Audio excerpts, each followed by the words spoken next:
ایسے یعنی کہ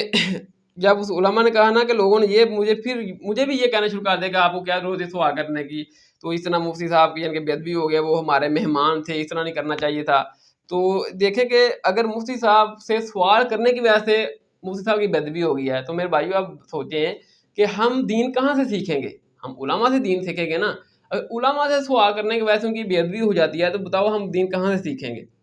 ٹھیک ہے، تو اس حوالے سے تو آپ سورہ عبس میں دیکھیں کہ نبی صلی اللہ علیہ وسلم نے جب اعلان نبوت کیا، آپ کے اوپر وحی کا نزول ہوا، تو آپ نے کافروں کو دعوت دی، جو بڑے بڑے کافر تھے، ابو جہل، عتبہ، شیبہ، کہ آپ جو ہے نا میرے اوپر ایمان لے کر آئیں کیونکہ میں اللہ کا نبی ہوں اور اس کتاب کے اوپر ایمان لے کر آئیں۔ یعنی کہ آپ نبی صلی اللہ علیہ وسلم کافروں کو مسلمان کر رہے تھے، اسلام میں داخل کر رہے تھے، یہ دعوت پیش کر رہے تھے آپ کافروں کو۔ تو اتنے میں ایک نابینا صحابی آئے، عبداللہ ابن مکتوم، کیونکہ وہ نبینا تھے، وہ دیکھ نہ سکے کہ نبی صلی اللہ علیہ وسلم کافروں سے گفتگو کر رہے ہیں، کافروں کو دین کی تبلیغ کر رہے ہیں، اور انہوں نے نبی صلی اللہ علیہ وسلم کی بات کاٹ کر نبی صلی اللہ علیہ وسلم سے کوئی دین کا مسئلہ پوچھا کہ یا رسول اللہ مجھے یہ سوال ہے، اس کا مجھے یعنی کہ کوئی مسئلہ بتا دیں۔ تو نبی صلی اللہ علیہ وسلم کو یہ بات ناپسند آئی کہ یعنی کہ صحابی نے میری یعنی کہ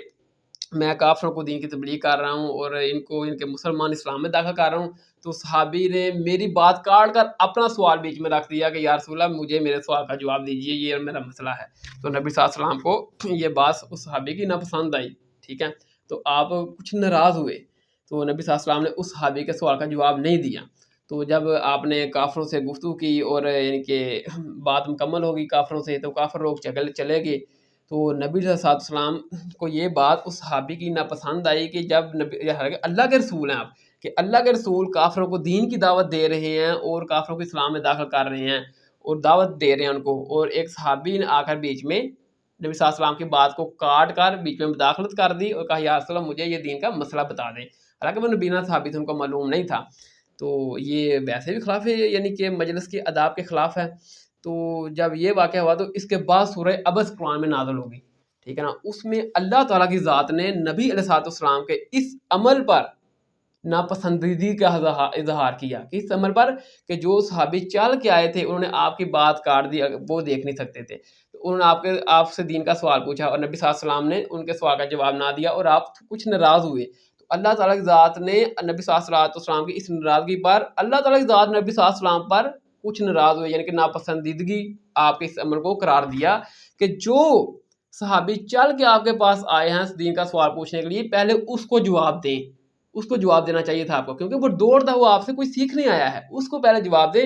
باقی جو ان لوگوں کو آپ دین کی دعوت دے رہے ہیں ان کو آپ بعد میں بھی دے سکتے تھے، ٹھیک ہے۔ تو اب دیکھیں کہ میں نے بھی مفتی صاحب، میں بھی پیچھے بیٹھا ہوا تھا، تو میں بھی چل کے مفتی صاحب کے پاس آیا تھا اپنے سوال کا جواب لینے کے لیے، وہ دین کے متعلق سوال کا جواب تھا۔ تو بہرحال مفتی صاحب نے میرے اس عمل کو لوگوں نے کہا یہ گستاخی ہوگی، یہ بے ادبی ہوگی، تو مجھے یہ بتائیں کہ مفتی صاحب کا مقام و مرتبہ نبی علیہ السلام سے زیادہ ہے؟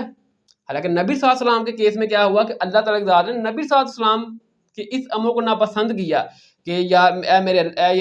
میرے پیارے رسول، جو چل کے آپ کے پاس آیا سوال پوچھنے کے لیے پہلے آپ نے اس کو جواب دینا چاہیے تھا، اگرچہ انہوں نے آپ کی بات کاٹ کر آپ سے سوال کیا۔ تو میں نے تو مفتی صاحب کی بات نہیں کاٹی تھی، مفتی صاحب جب تقریر مکمل کر چکے اس وقت میں نے کہا تھا کہ مفتی صاحب مجھے میرے سوال کا جواب دے دیجیے، تو اس طرح کا معاملہ ہوا تھا۔ تو مجھے صاحب سے پہلے یہ بتائیں کیا مفتی ثمر باز حافظ اللہ کا مقام و مرتبہ نبی صلی اللہ علیہ وسلم سے زیادہ ہے کیا؟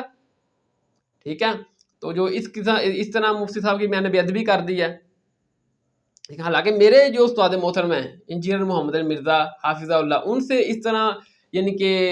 ان کی اکیڈمی میں ان کی بات کاٹ کر، میں نے مفتی صاحب کی بات نہیں کاٹی، مفتی صاحب نے بات مکمل کی، پھر میں نے کہا کہ مجھے 5 منٹ چاہیے، حالانکہ میرے استاد محترم انجینئر محمد علی مرزا کی بات کاٹ کر ایک شخص نے سوال کیا،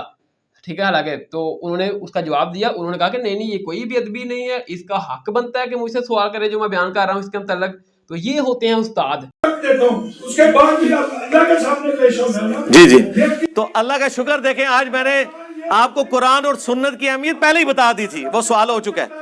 ہر بندہ عالم نہیں بن سکتا، 40,000 حدیث ہے، ہر بندہ ڈاکٹر نہیں بن سکتا، ہر بندہ انجینئر نہیں بن سکتا۔ نہیں کوئی نہیں، ان کا رائٹ ہے یار، ان کو غصہ نکالنے دیں اپنا۔ نہیں کوئی نہیں، ان کا رائٹ ہے یار، ان کو غصہ نکالنے دیں اپنا۔ نہیں کوئی نہیں، ان کا رائٹ ہے یار، ان کو غصہ نکالنے دیں اپنا۔ ہمارا تو جھگڑا صرف علماء کے ساتھ ہے، واللہ عام جو عام آدمی ہے، بریلوی دیوبندی اہل حدیث شیعہ، وہ ہماری اکیڈمی میں آ کے ہم سے سوال کر سکتا ہے، ہم کبھی کسی کے اوپر پابند نہیں لگاتے۔ ان کو چھوڑ دیں یار، قادیانی آتے ہیں، ایتھیسٹ آتے ہیں،